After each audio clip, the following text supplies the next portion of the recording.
Transmitiendo desde la Ciudad de México, Urus Radio, una estación para compartir.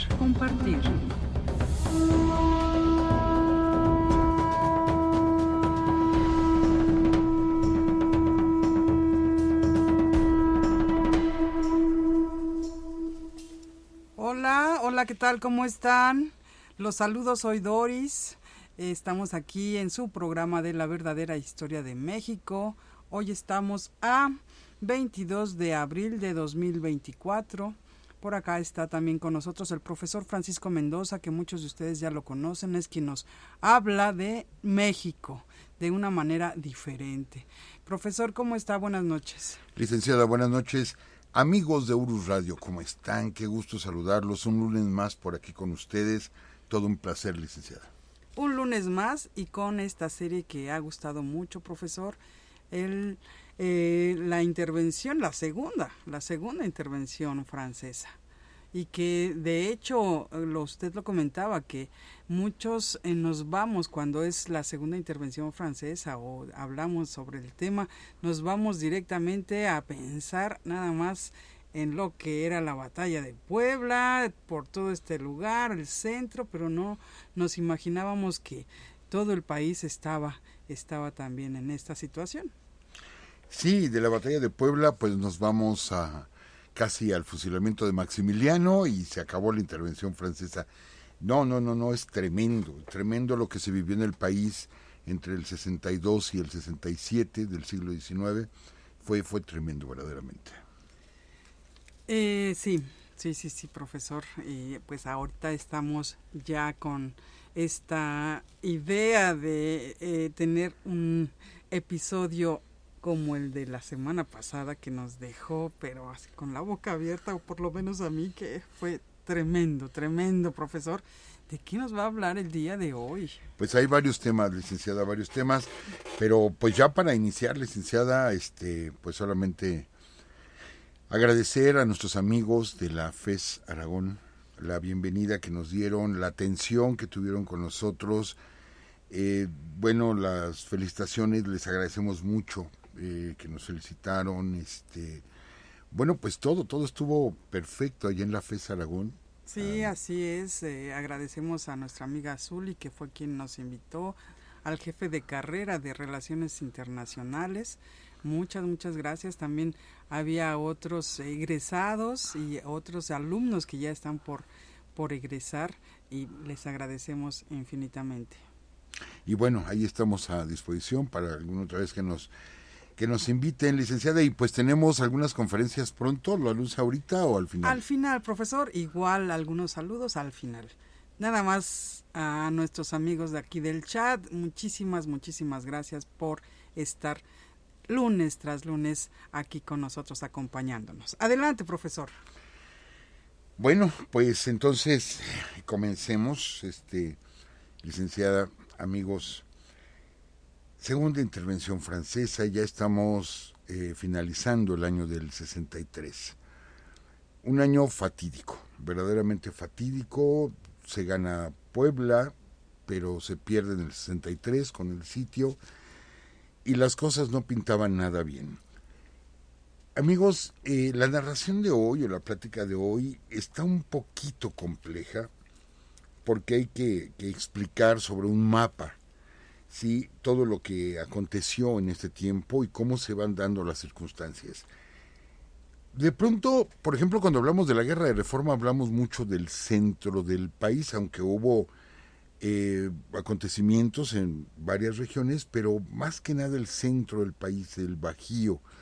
Hablamos de la independencia y sí ya tocamos como que más regiones, intervención norteamericana, y tocamos el norte y algunos puertos y luego todo el centro y la meseta central.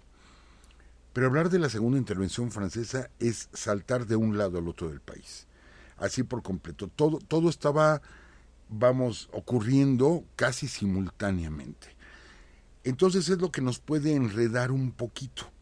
Y por eso les decía yo que se necesitaría como un mapa para ir explicando qué fue lo que pasó. Pero bueno, entremos en detalles. Tenemos a los franceses en Veracruz, toman Puebla y avanzan hacia la Ciudad de México. Aquí se convierte en un corredor. Un corredor, Veracruz es el puerto de entrada, Tampico está bloqueado. Vemos que los franceses, ya lo platicamos, quieren tomar el istmo de Tehuantepec, pero los tabasqueños se defienden, ¿sí? Y se forma este corredor. Juárez sale hacia el norte, llega a San Luis Potosí, ahí va a asentar el gobierno. Los franceses entran a la Ciudad de México después del sitio de Puebla. Nuestro ejército de Oriente se desintegra. Varios generales, casi la mayoría, se escapan y empiezan a buscar reunirse. Es un caos. En ese momento es un caos lo que son nuestras defensas, nuestro ejército. Tenemos un ejército del centro que fue derrotado ahí en San Lorenzo. Tenemos a Comonfort, que regresa a México. Tenemos a Manuel Doblado, que tiene la Guardia Nacional. Él cuenta con aproximadamente 5,000 hombres que van a ser la retaguardia, de algún modo, de Juárez. ¿Sí? De hecho, le decían a Juárez que avanzara hacia Guanajuato, no hacia San Luis Potosí, sino hacia Guanajuato. El problema está que don Manuel Doblado, de pronto, empieza como a, ¿cómo dijéramos?, a ser más condescendiente, ¿sí?, con la intervención francesa. Y esto le crea dudas a Juárez. ¿Voy hacia Guanajuato o me voy hacia el norte? En el norte, bueno, sabemos que está Vidaurri como gobernador. González Ortega le ofrece a Juárez irse a Zacatecas, pero también Juárez desconfía de González Ortega. ¿Se acuerdan que dejamos como ese detalle de que se le dan poderes extraordinarios al presidente Juárez? En la última reunión o en el último pleno que hubo con los diputados se le entregan poderes extraordinarios y bueno, hay cierta desconfianza por parte de Juárez. Entonces está Guanajuato, está Zacatecas, él está en San Luis Potosí. Los franceses van a avanzar seguramente, y lo hicieron, hacia el norte, y tengo a Vidaurri, ¿sí? Vidaurri, que fue compañero de batalla, de muchas batallas con el general Zaragoza. ¿Hacia dónde se va a mover Juárez? Aquí yo voy a invocar esta parte de que no es Juárez solamente, sino es el gobierno de México. Es el gobierno legalmente instituido, ¿sí? Es una institución la que se está moviendo.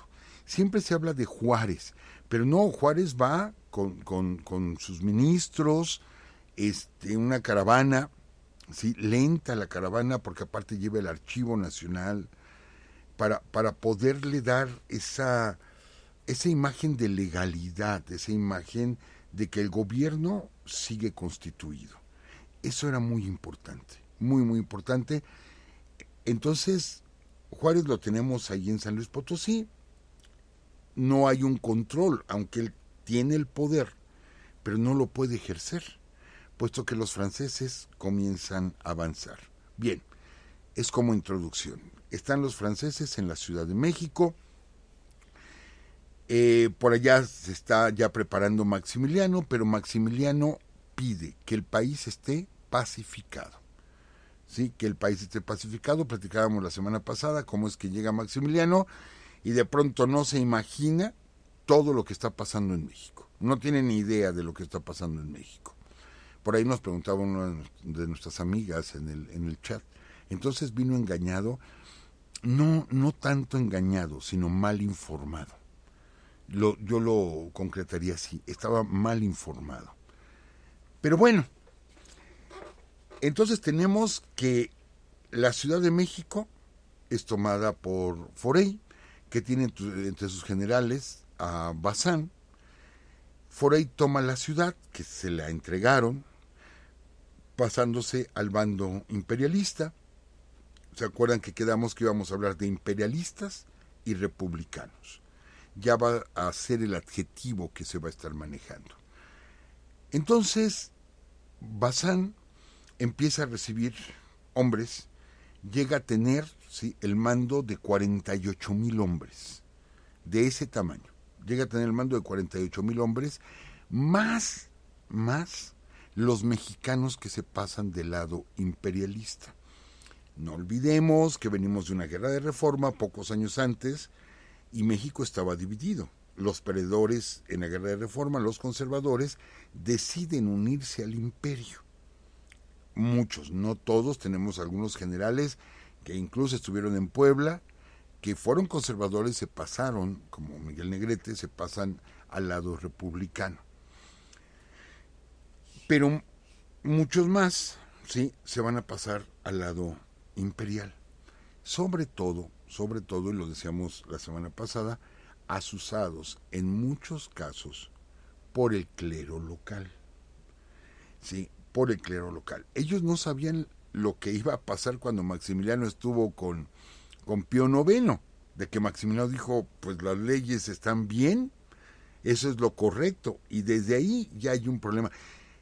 De haber sido yo Maximiliano, desde ahí me regreso, desde Roma me regreso, digo, no, si no me van a apoyar, ahí claro, nos vemos. Pero él siguió. Bueno, para esto, ¿cómo se va a defender México? ¿Se acuerdan que comentamos que ahí en Veracruz el gobernador le pidió autorización a Juárez de formar una guerrilla? Obvio, le dijo, sí, claro, forma la guerrilla.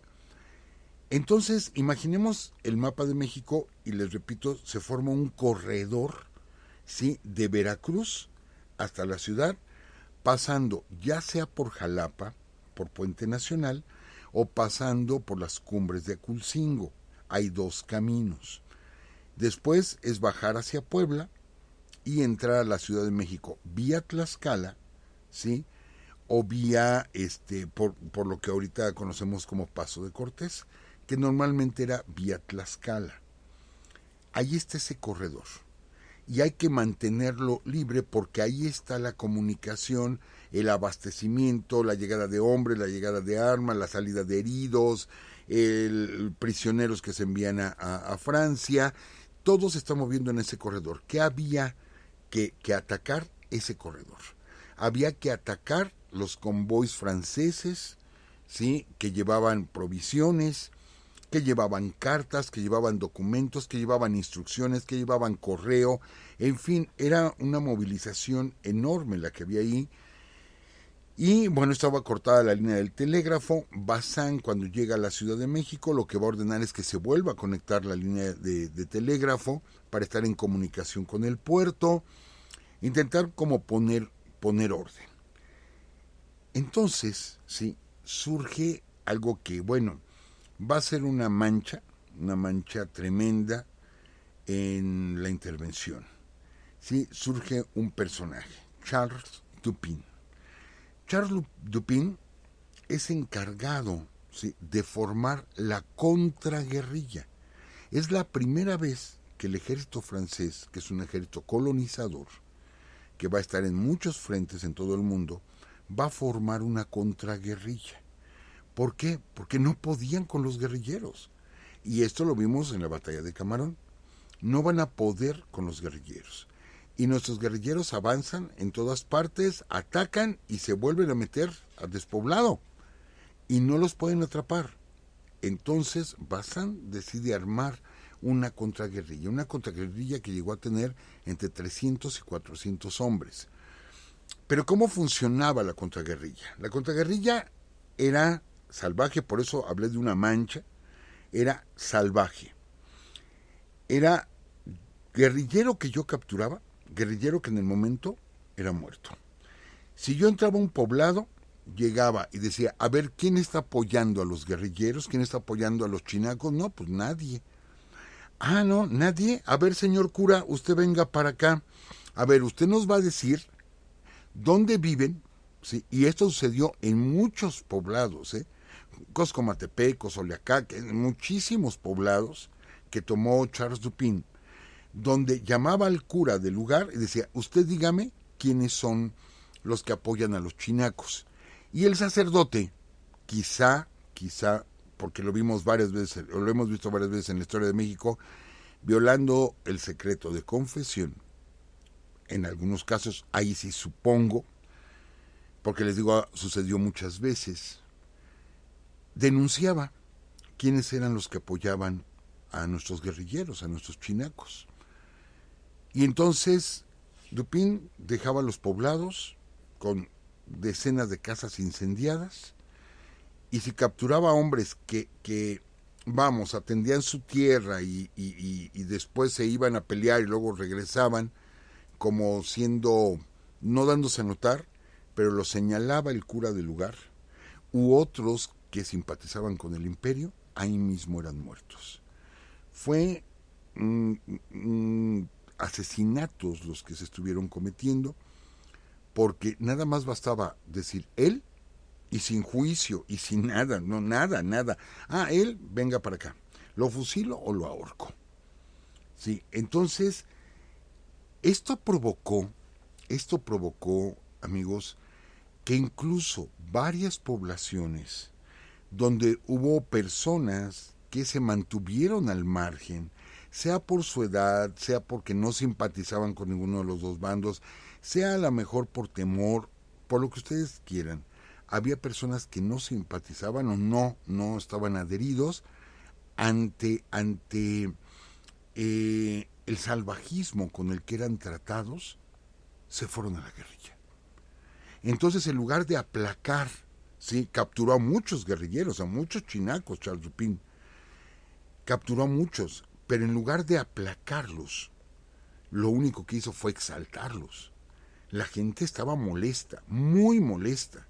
Y aunque los sacerdotes querían calmar a la gente, no, pues los sacerdotes mismos eran señalados, sí, eran señalados como culpables de tantos crímenes, tantos abusos, porque aparte, Charles Dupin, sí, que caramba, se nos escapó este hombre, que siempre andaba con una capa de color rojo y sombrero, como un sombrero de charro, sí, era bajito de estatura, barbón.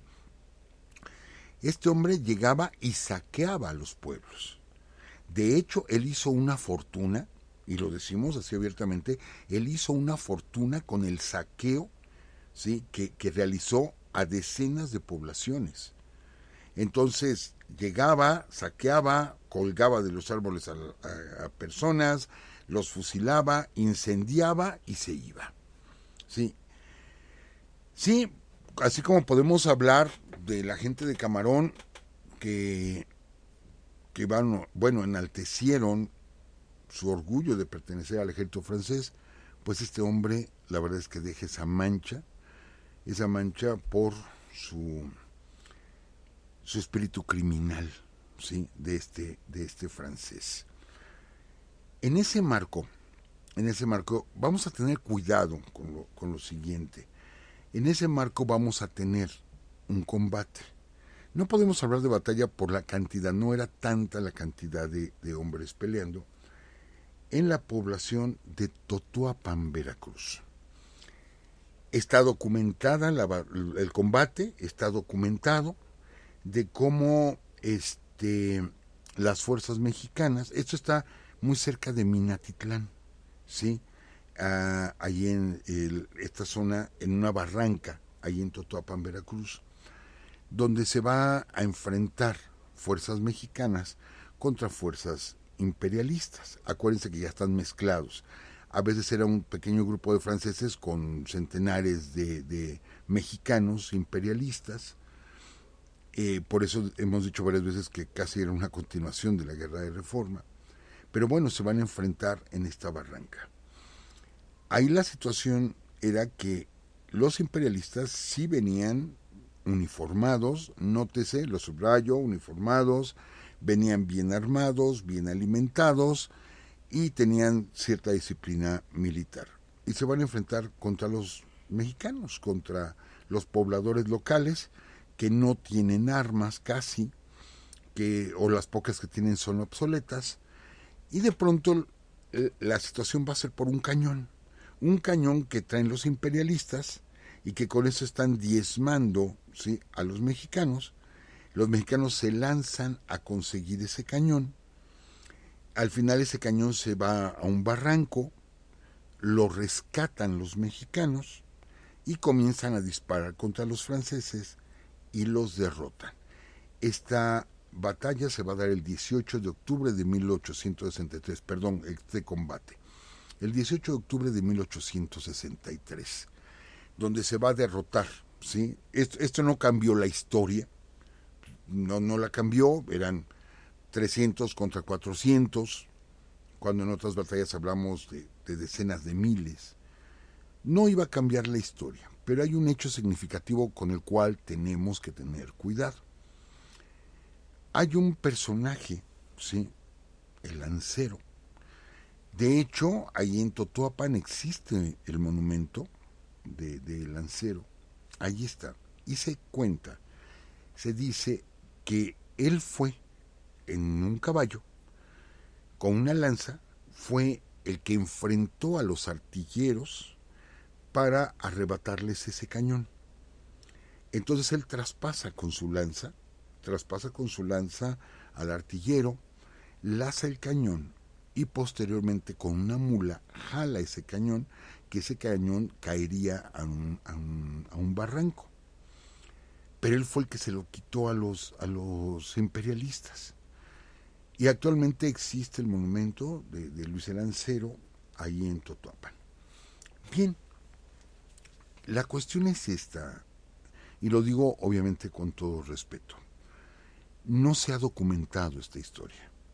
El combate sí está documentado, sí está en archivos de la Secretaría de la Defensa Nacional, en nuestros archivos históricos sí está contemplado. Pero esta acción del Lancero no está registrada. Muchos años después, se construiría un monumento que actualmente está ahí en la población. Pero estamos hablando de los años ya 70 del siglo pasado. Y bueno, sabemos que ciertas corrientes políticas en México se han apropiado de ciertos personajes de la historia. Entonces se apropiaron del Lancero, se apropiaron de él. E incluso le pusieron apellido, y el apellido era del presidente municipal, cuando no hay registros. ¿Dónde se busca? En los archivos. En los archivos no aparece este nombre, ¿sí? No concuerda con la edad porque dicen que era muy jovencito, no concuerda con la edad. Entonces recordé yo aquella novela de Miguel Alemán, El héroe desconocido, donde de una forma romántica, pero cierta, él nos comenta, y aquí la he citado varias veces en Uru Radio, comenta esa necesidad de un pueblo de tener un héroe. ¿Por qué? Porque todos los pueblos tienen un héroe. Todos los pueblos tienen un monumento a un héroe. Entonces, ¿cómo es posible que en la novela este pueblo no tuviese un héroe? Y de pronto inventan un héroe, Hipólito se llamaba, inventan un héroe y le inventan una historia, ¿sí? Presionan al historiador local para que invente una historia, y el día de la inauguración del monumento hay alguien que dice, esta es la parte romántica, donde alguien dice, pues la verdad es que no existió, nunca existió. Y la conclusión es, pero bueno, no existió en aquel tiempo, pero existe ahora. Y este hombre nos ayudó a reconstruir las calles, a pintar de nuevo las paredes, a arreglar nuestro pueblo, nos enalteció. Entonces sí existe, ¿sí? Y se termina la novela.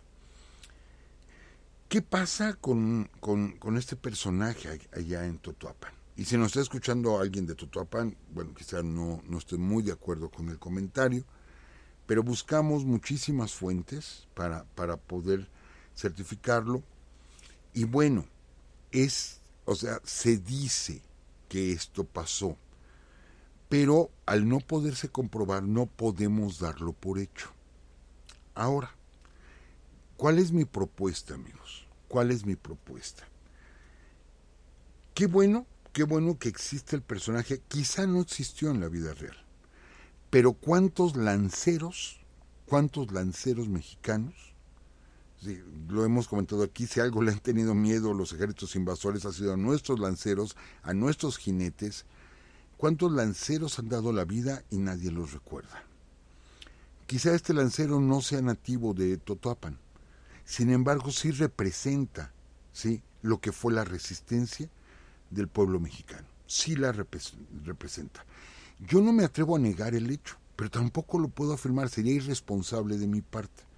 Cuando damos algunos datos aquí, siempre estamos revisando fuentes, no citamos las fuentes porque nos llevaríamos mucho tiempo del programa. Entonces decir, esto lo tomamos de tal lado, de tal página, nos llevaríamos demasiado tiempo y hasta sería cansado. Pero les aseguro que tenemos las fuentes. Ahora, hay fuentes que difieren, sí hay muchas fuentes que difieren. ¿Y cuántas veces nos han escuchado? A ver, hay 3 versiones. Una versión dice que esto, otra versión dice que esto, y procuramos, sí, abundar en este tipo de datos con ustedes, amigos. Bueno, en el caso del lancero, oficialmente no existió. Oficialmente. ¿Existe la tradición? Sí, existe la tradición, existe el monumento y cada 18 de octubre se hace una fiesta en el pueblo en honor a este personaje. Creo yo que tiene un mérito que es que representa no a una sola persona, sino a todo un pueblo que se defendió, a todo un pueblo que derrotó a los imperialistas y que no dudo que haya ido alguien, porque esto se vio en muchísimas batallas, hemos platicado muchas cosas muy similares, de que de manera temeraria se lanzan contra las tropas enemigas, lo vimos en la batalla de Monterrey, lo vimos en el sitio de Puebla, lo vimos en cuantos lugares, y que está perfectamente documentado de que se arrojan totalmente a las trincheras contrarias y a machetazos, como lo platicábamos la semana pasada en Chiapa de Corzo, lazando los cañones, como lo hacía Albino García en la Independencia, con cuerdas amarradas de las cabezas de las sillas de montar y arrastrando soldados enemigos. Lo hemos visto cuántas veces. Entonces, creo yo que tiene un valor bien grande, ¿sí?, el que se reconozca a un lancero. Si no existió, bueno, no existió. Les digo, yo no puedo afirmar una cosa ni afirmar la otra, sería irresponsable. Solamente puedo decir de que existe esa tradición y que qué bueno que exista y que qué bueno que nuestros amigos de Totoapan se sienten orgullosos de haber ganado ese combate y de haber recuperado un cañón, ¿sí?, lazándolo y haber hecho huir a los imperialistas. Felicidades, siéntanse orgullosos de lo que ustedes lograron.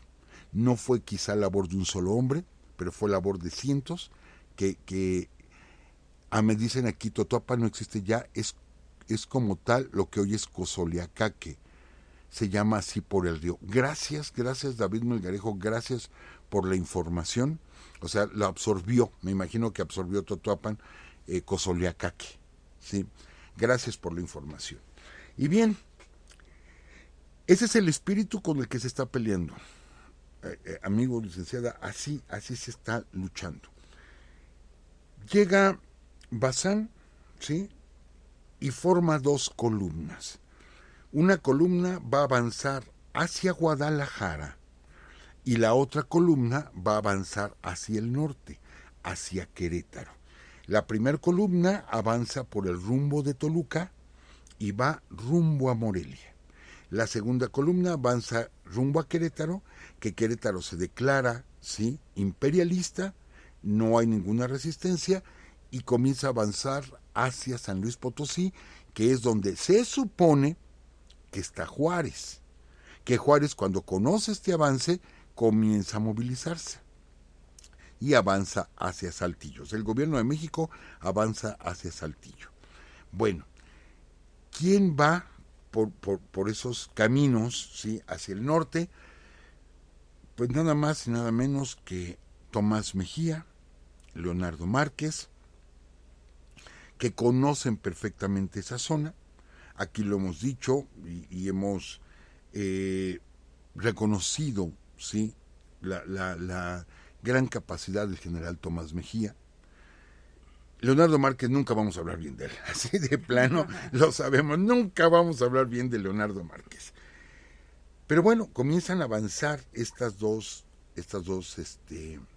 columnas, la Ciudad de México tomada, y de pronto regresa, ¿sí?, un personaje que tenía 7 años, que había salido de México y que había salido prácticamente huyendo, Pelagio Labastida. Este personaje, bueno, o sea, viene a abrirle las puertas al emperador. Así definitivamente viene a abrirle las puertas. Regresa Pelagio Labastida. Mejía va a avanzar hacia San Luis Potosí, va a haber algunos enfrentamientos con la vanguardia de esta Guardia Nacional que cede Manuel Doblado. Va a haber algunos enfrentamientos, pero Juárez avanza hacia Saltillo. José López Uraga está en Morelia al avance de las tropas imperialistas. Se desaloja la ciudad de Morelia, se desaloja la ciudad y después José López Uraga, que va a tener en ese momento el ejército más grande, va a contar entre 4,000 y 4,500 hombres con varias piezas de artillería. Él es el que tiene en ese momento la fuerza más grande.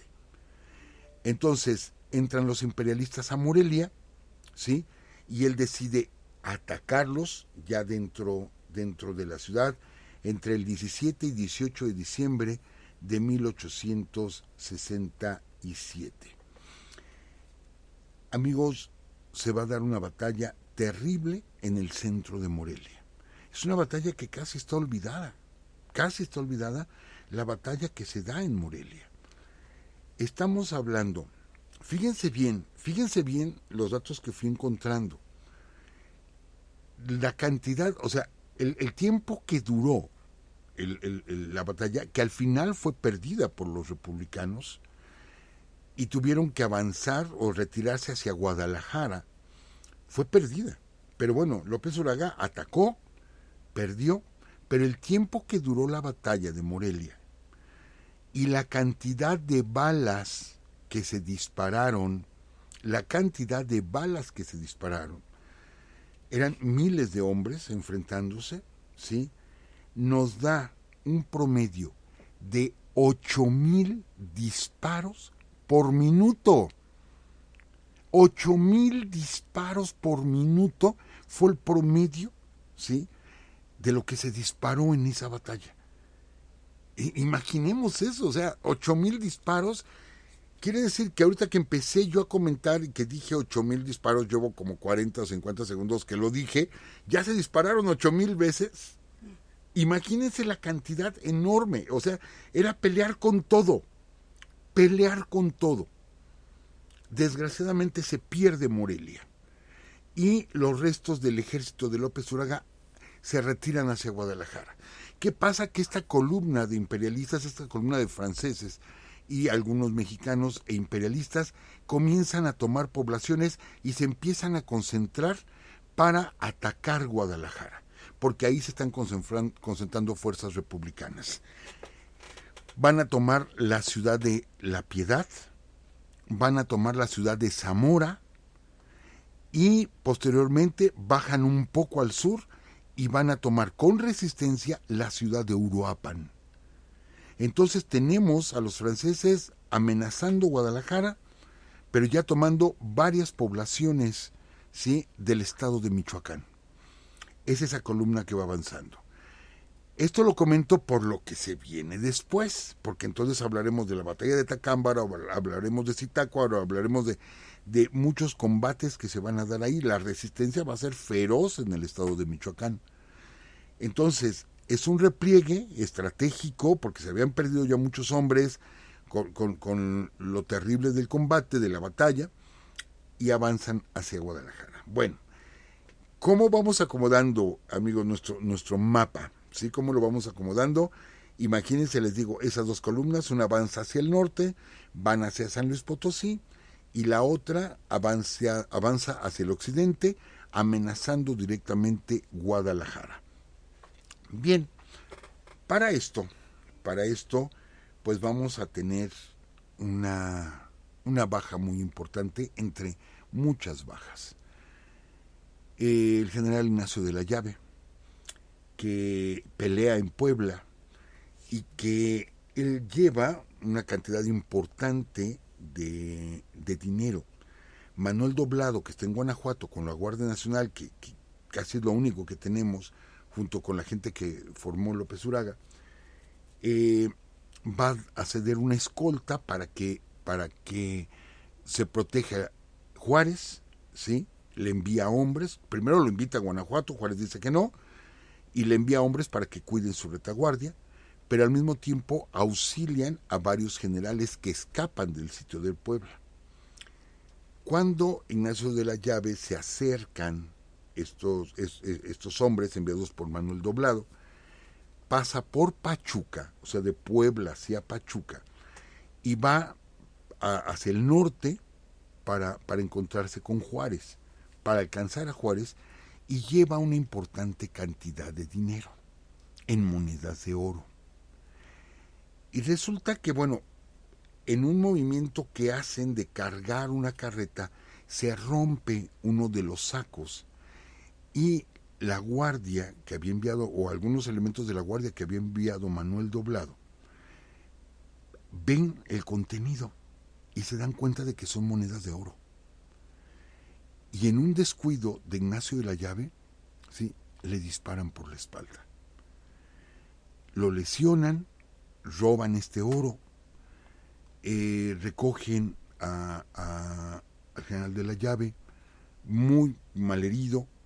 El disparo que les dieron fue en la columna, muy malherido, y poco tiempo después va a fallecer.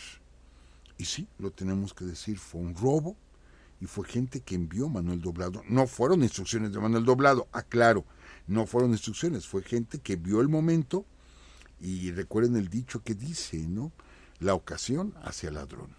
Y ellos de pronto vieron ahí monedas de oro y aprovecharon la situación, y bueno, terminaron matando al general de la Llave.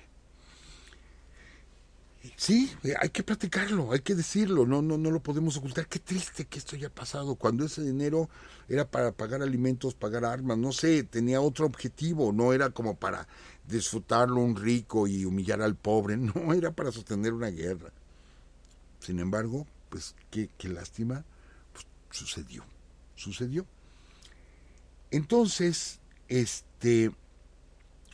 Juárez avanza, sabiendo que ya van los imperialistas hacia él, avanza de San Luis Potosí a Saltillo y llega a Saltillo el día 5 de enero ya de 1864. Va a llegar justo ese día, ¿sí?, los imperialistas entran a la ciudad de Guadalajara.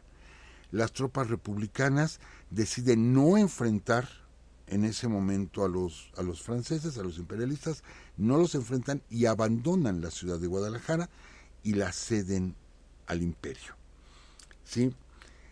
Entonces, los imperialistas van a avanzar sobre Aguascalientes. Se empiezan a mover hacia el norte. Para esto, Porfirio Díaz ya se encuentra en el sur. Él va a su tierra, la que conoce como la palma de su mano, y se va rumbo a Oaxaca. Mientras, la poca resistencia que hay en el sur, otro personaje que se pasa del lado imperial, Juan Vicario, ¿sí?, va a tomar para el imperio la ciudad de Taxco, la ciudad de Iguala, la ciudad de Cuernavaca. Porfirio Díaz está formando apenas un ejército. Entonces váyanlos contando, tenemos el ejército de Porfirio Díaz que se está formando en Oaxaca, y tenemos el ejército de Michoacán, ¿sí?, que tuvo que salir hacia Guadalajara, y tenemos la Guardia Nacional de Manuel Doblado, que algunos, bueno, mataron al general de la Llave, y que van cubriendo, otros pues van cubriendo la retirada ¿sí? O el avance hacia el norte de Juárez. Tenemos 3 fuerzas. Por el momento, más los chinacos en Veracruz, ¿sí? Y grupos que están peleando en Tabasco, que están peleando en Chiapas. Entonces, vean cómo estamos saltando de un estado para otro. Y mientras Juárez está entrando a Saltillo, las fuerzas imperialistas el mismo día están entrando a Guadalajara. Por eso les decía, vamos a brincar de un estado al otro de nuestro país. Bien, para esto, un general apellidado Navarrete decide pasarse al imperio. Decide pasarse al imperio, ¿por qué? Porque Bazán, fíjense lo que hace el mariscal Bazán. Lo que hace es enviar correspondencia invitando a los oficiales republicanos a que se pasen al mando imperial. Y se les va a reconocer el grado y se les va a aumentar el salario, cuando muchos de ellos ni salario tenían. Bueno, les van a dar un salario y muy oneroso ese salario, y muchos deciden pasarse del lado del imperio, ¿eh? Muchos lo hacen, tentados por estos ofrecimientos del mariscal Bazán. Entonces, sí, avanzando hacia el norte, bueno, les decía, el general Navarrete se pasa al imperio y ataca Campeche. Y va a tomar, por así decirlo, la península. Va a ser el más importante imperialista en la península de Yucatán. Entonces, los franceses siguen avanzando y se están expandiendo. Ya cayó Toluca, cayó Pachuca, cayó San Luis Potosí, Querétaro, Guadalajara, Morelia, Puebla, Tlaxcala, Cuernavaca, parte del sur de Veracruz. Siguen creciendo. Esto va desmoralizando a mucha gente, y que de pronto dicen, si me paso del otro lado, voy a estar del lado de los ganadores, me van a reconocer grado, me van a pagar, pues me paso de aquel lado. Y aquí viene un detalle donde a Juárez, ¿sí? Manuel Doblado, González Ortega y Vidaurri, ¿sí? Estando Juárez en Saltillo, le dicen que lo mejor sería renunciar al cargo de presidente y ya evitar la guerra. Que aquí el problema es que él está sosteniendo un gobierno que no gobierna, y mientras él lo siga haciendo, la guerra va a continuar, y que lo mejor era, pues ya, rendirse. Esto lo ofrece Doblado, esto lo ofrece González Ortega y lo ofrece Vidaurri. ¿Se acuerdan que habíamos comentado que había como ciertas fricciones? Juárez como que no estaba tan convencido cuando le dijeron, mira, vente a Zacatecas, mira, vente a Guanajuato. No estaba del todo convencido. Algo percibía quizá Juárez en todo esto, y Juárez lo que dice es no, y me extraña, de hecho les escribió cartas, habló con ellos, se me extraña que ustedes estén diciendo esto. Tenemos que sostenernos. Muchos autores hablan de que Juárez ya estaba en comunicación, ¿sí?, con el que sería presidente, con el presidente Lincoln, ya estaba en comunicación con él, y Juárez estaba haciendo tiempo, esperando que se terminara la guerra civil norteamericana para poder recibir ayuda, y que Lincoln le había ofrecido esa ayuda, y solamente estaba haciendo tiempo. No lo creo. Yo no lo creo. No dudo que Lincoln, porque ellos no se conocieron, sin embargo sí tenían correspondencia, no lo dudo ni tantito que le haya dicho Lincoln, resiste. O sea, resiste, y cuando yo pueda te apoyo. Pero que estuviera Juárez, así como, pues aquí me siento a esperar a que Lincoln me apoye, no lo creo. Definitivamente. Creo que pudo más ese carácter de Juárez, de ser terco, pero así terco, y decir, no me rindo, o sea, no me voy a rendir. A pesar de que muchos de mis oficiales se han pasado al bando imperialista y a pesar de que muchas ciudades han caído, no me voy a rendir, ¿sí? O no voy a rendir a la nación. Para esto, ¿sí? El 28 de julio de 1863, nos regresamos así como poquitito, de pronto va a llegar un personaje a México, que se encontraba en Europa después de la Guerra de Reforma y que tenía una reputación, o sea, enorme. Nada más y nada menos que Miguel Miramón. Miguel Miramón, que se entera de la batalla de Puebla, ¿sí?, allá en Europa, y que Miguel Miramón lo llegó a decir, afortunadamente tenemos la correspondencia que tenía con su esposa, con la señora Conchita Lombardo, y él ahí platica muchas cosas personales y sí siente orgullo, a pesar de que Zaragoza lo derrotó, pues. Zaragoza lo derrotó junto con González Ortega en Calpulalpan. Ajá, sí. Entonces, Miramón le da gusto saber que Zaragoza derrotó a los franceses.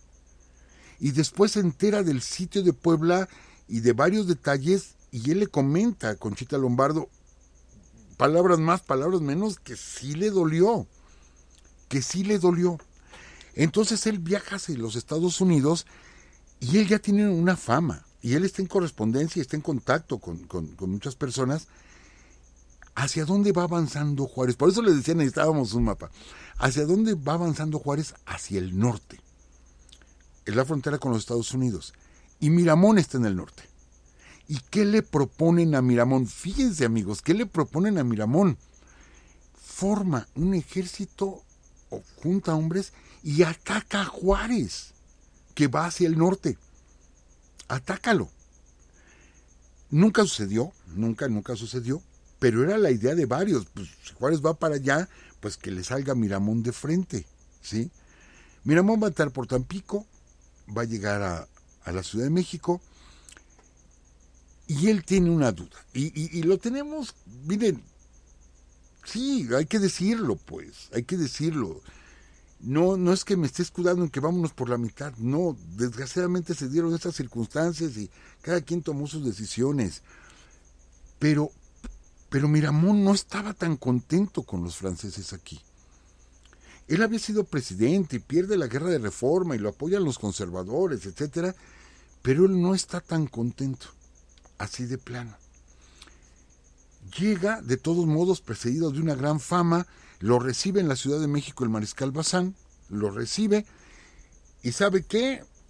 General Miramón, se me va a Guadalajara, que acababa de ser tomada la ciudad de Guadalajara, se me va a Guadalajara, aquí están sus órdenes, en un sobre, llega usted y preséntese a Guadalajara, y él está esperando, pues me van a poner a cargo del ejército que está avanzando en esa zona, porque de ahí pues es avanzar a los puertos mexicanos. Acuérdense que están bloqueados los puertos en el Pacífico, algunos de los puertos, pero es tomar otros puertos, ¿no? Está San Blas, está Guaymas, están muchos puertos. Ese ejército va por ese rumbo.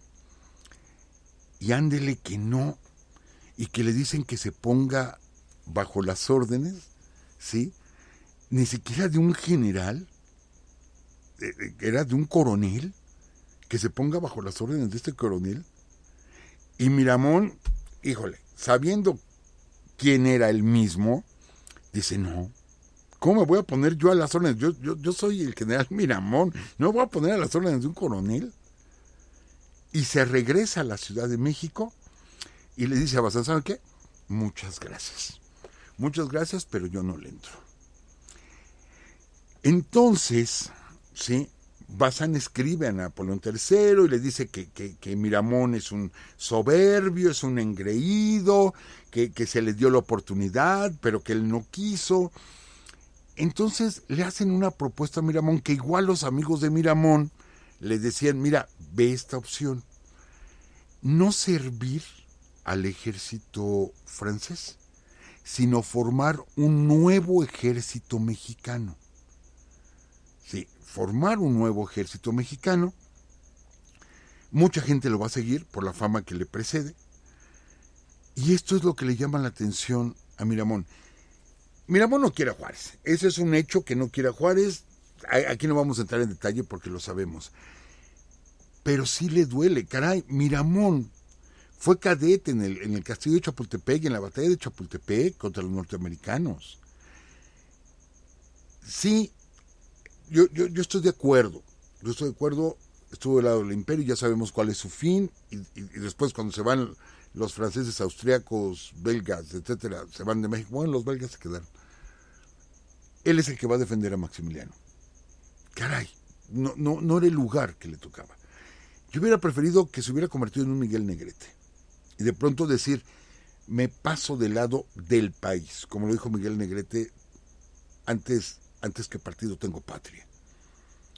Hubiera sido un evento tremendo, Miramón. Pero no, él decide sujetarse, pero tener su propio ejército. No va a obedecer órdenes más que de Bazán y va a empezar a formar sus fuerzas. No va a estar bajo las órdenes de nadie más. Pero si se fijan, ya estamos como que tocando los personajes que van a seguir desarrollándose.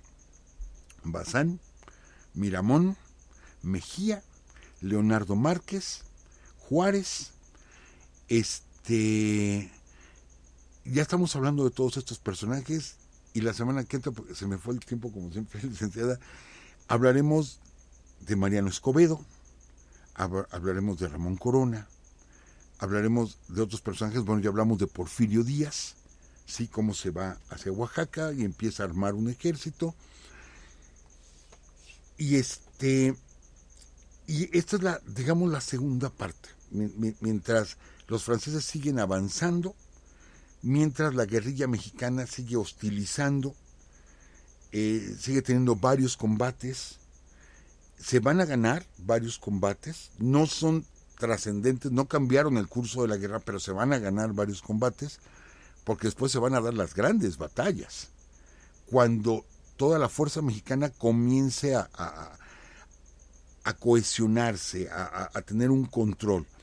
Y todo este control se va a dar mediante cartas, muchas de ellas por Juárez, cambia correspondencia, se la pasa escribiendo, los generales escribiendo, comunicándose, no hay telégrafo. ¿Cómo nos comunicamos? Pues por cartas, y Porfirio Díaz le escribía a uno, a otro, Mariano Escobedo igual, le escribían al presidente, y empezaba a moverse todo esto. Pero las cartas pues no ibas, se las depositabas en un correo, pues en un buzón, sino las tenían que llevar soldados, se había que cruzar el territorio nacional, estando Juárez en Paso del Norte, caramba. ¿Cómo hacerle llegar correspondencia a Porfirio Díaz, que estaba en Oaxaca? Y que aparte, una de las instrucciones a Porfirio Díaz fue, a ver, vete contra Navarrete, que tomó Campeche y que está influenciando o tiene a su disposición toda la península de Yucatán.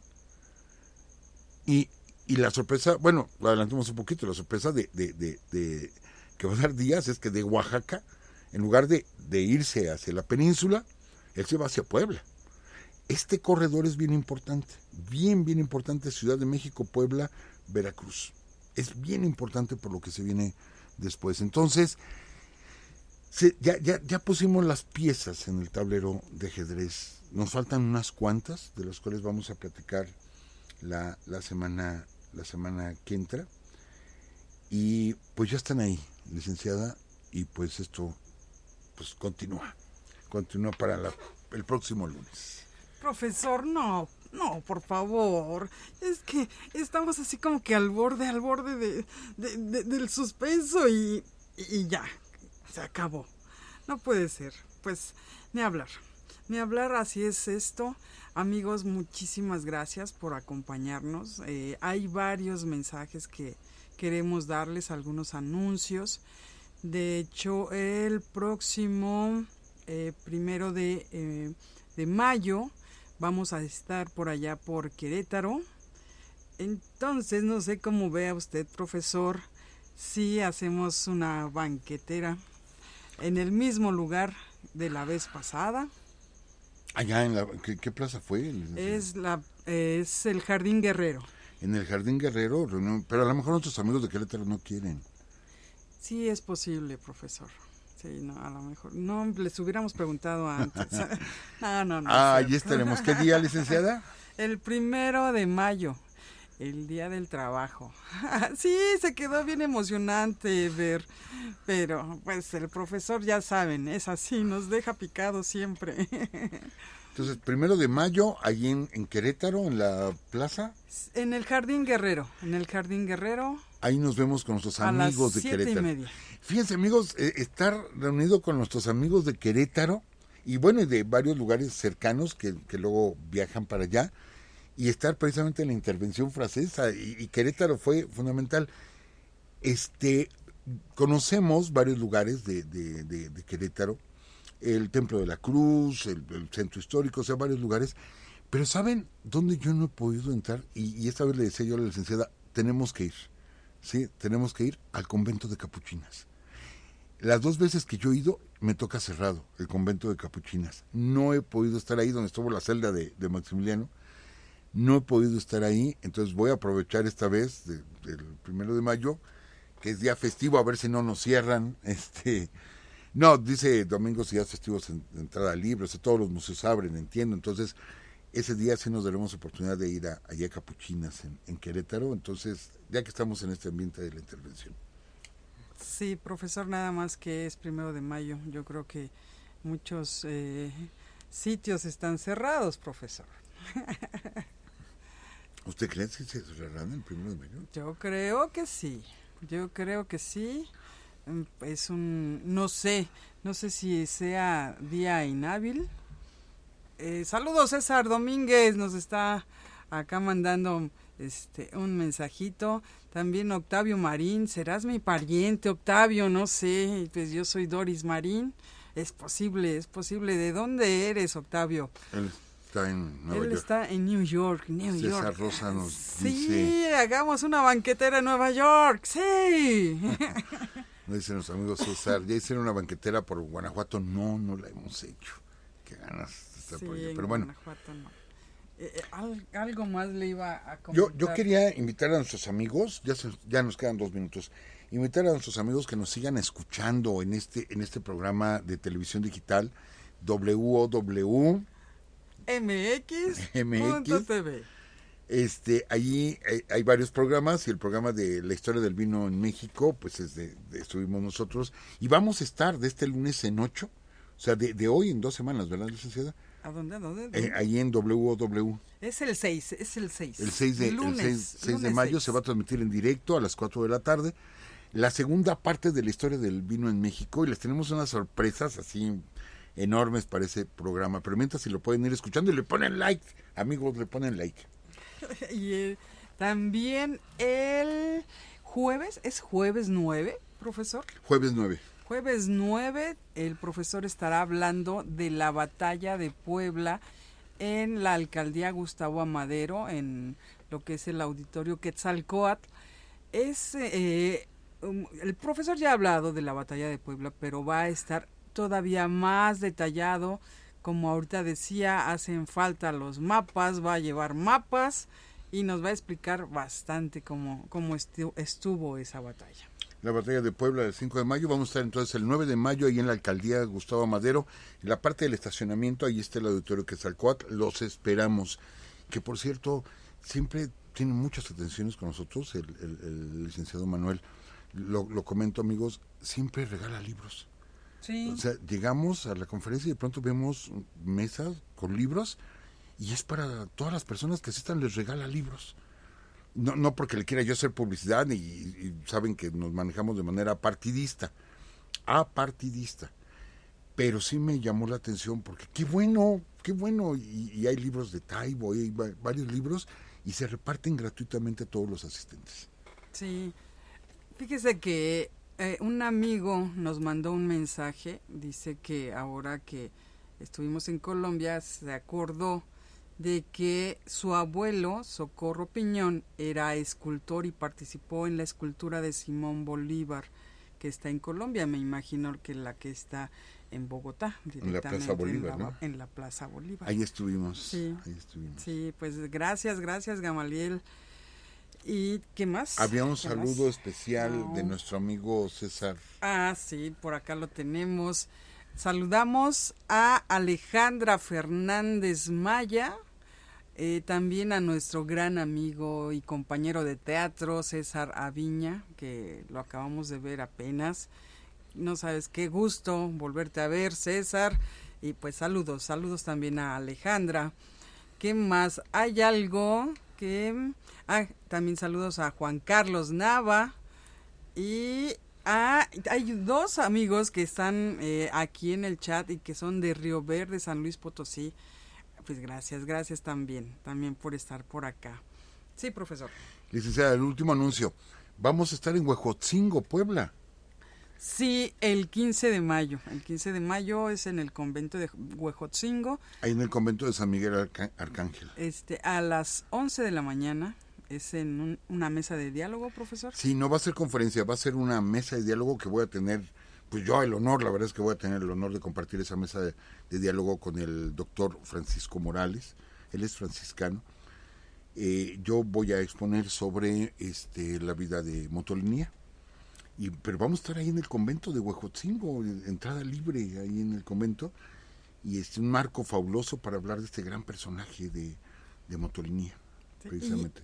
Y en la tarde también va a haber una charla hablando precisamente de Huejotzingo en la historia de México. Así es. Nada más que todavía no sabemos bien el lugar, ya se los daremos después, ¿sí, amigos? Todo esto gratuito, ¿eh? Todo. Sí, claro, todo gratuito. Y hablando de eso, Alejandra Fernández dice que muchas gracias por el saludo, me encanta el programa. Muchas gracias, Alejandra, qué bueno que estés por acá. Y hablando de esto, de que si es gratis o no es gratis, bueno, el día de hoy nos sorprendieron de que la fecha del el programa dice 23.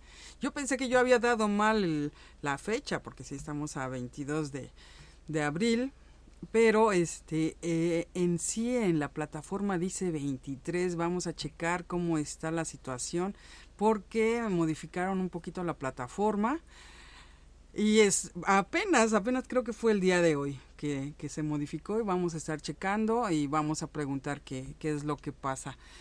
Lo que pasa que también comentaban, profesor, que posiblemente se tengan que suscribir, no sé, déjenme checarlo, amigos.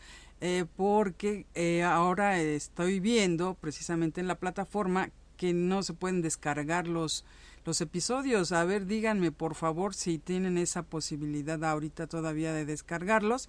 Si es que sí, está perfecto, porque pues siempre ha sido nuestra idea, ¿no? Dar esta información de manera gratuita.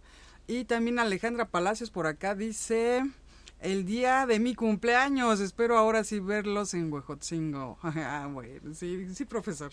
O sea, el día de su cumpleaños vamos a estar en Huejotzingo. Exactamente. No, es que dice uno de nuestros amigos, qué bárbaro, están en todos lados. Nos han invitado, gracias Luis Carlos, nos han invitado. Y tenemos invitaciones que todavía no les decimos, pero tenemos invitación para Monterrey, tenemos invitación para Tijuana, para nuestros amigos ahí de California que quieran visitarnos. Todavía no se concretan fechas ni nada, pero ya tenemos las invitaciones para Tijuana, para Monterrey y para otros lugares más lejanos, sí, que ya les diremos. Así es. Pues ahora sí nos vamos, ¿no, profesor? Dice que sí se pueden descargar. Gracias, Edson. Gracias. Gracias, Blanca, también. Gracias, León. Gracias, León Felipe. Perfecto, muchísimas gracias. Siempre nuestros amigos nos apoyan. Sí, totalmente. Sí. Por eso somos una familia, profesor. Sí. Vámonos. Que estén muy bien. Un abrazo para todos ustedes. Que estén muy bien. Y por acá los esperamos el próximo lunes, ya saben ustedes, a las 10 de la noche aquí en www.spreaker.com/user/Urus Radio. Vamos a ver el último mensaje. Alguien dice, buenas noches, Rubén, Darío, Cristina. León. Cristina Conejo, sí, iremos por allá a León. Ya hay varias personas, ¿verdad?, que nos dicen. Sí. Nos vamos ahora sí. Hasta luego, amigos. Que descansen. Bonita noche.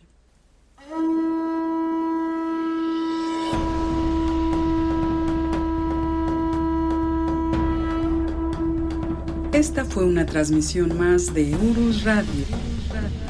Los esperamos el próximo lunes a las 10 de la noche. Hasta entonces.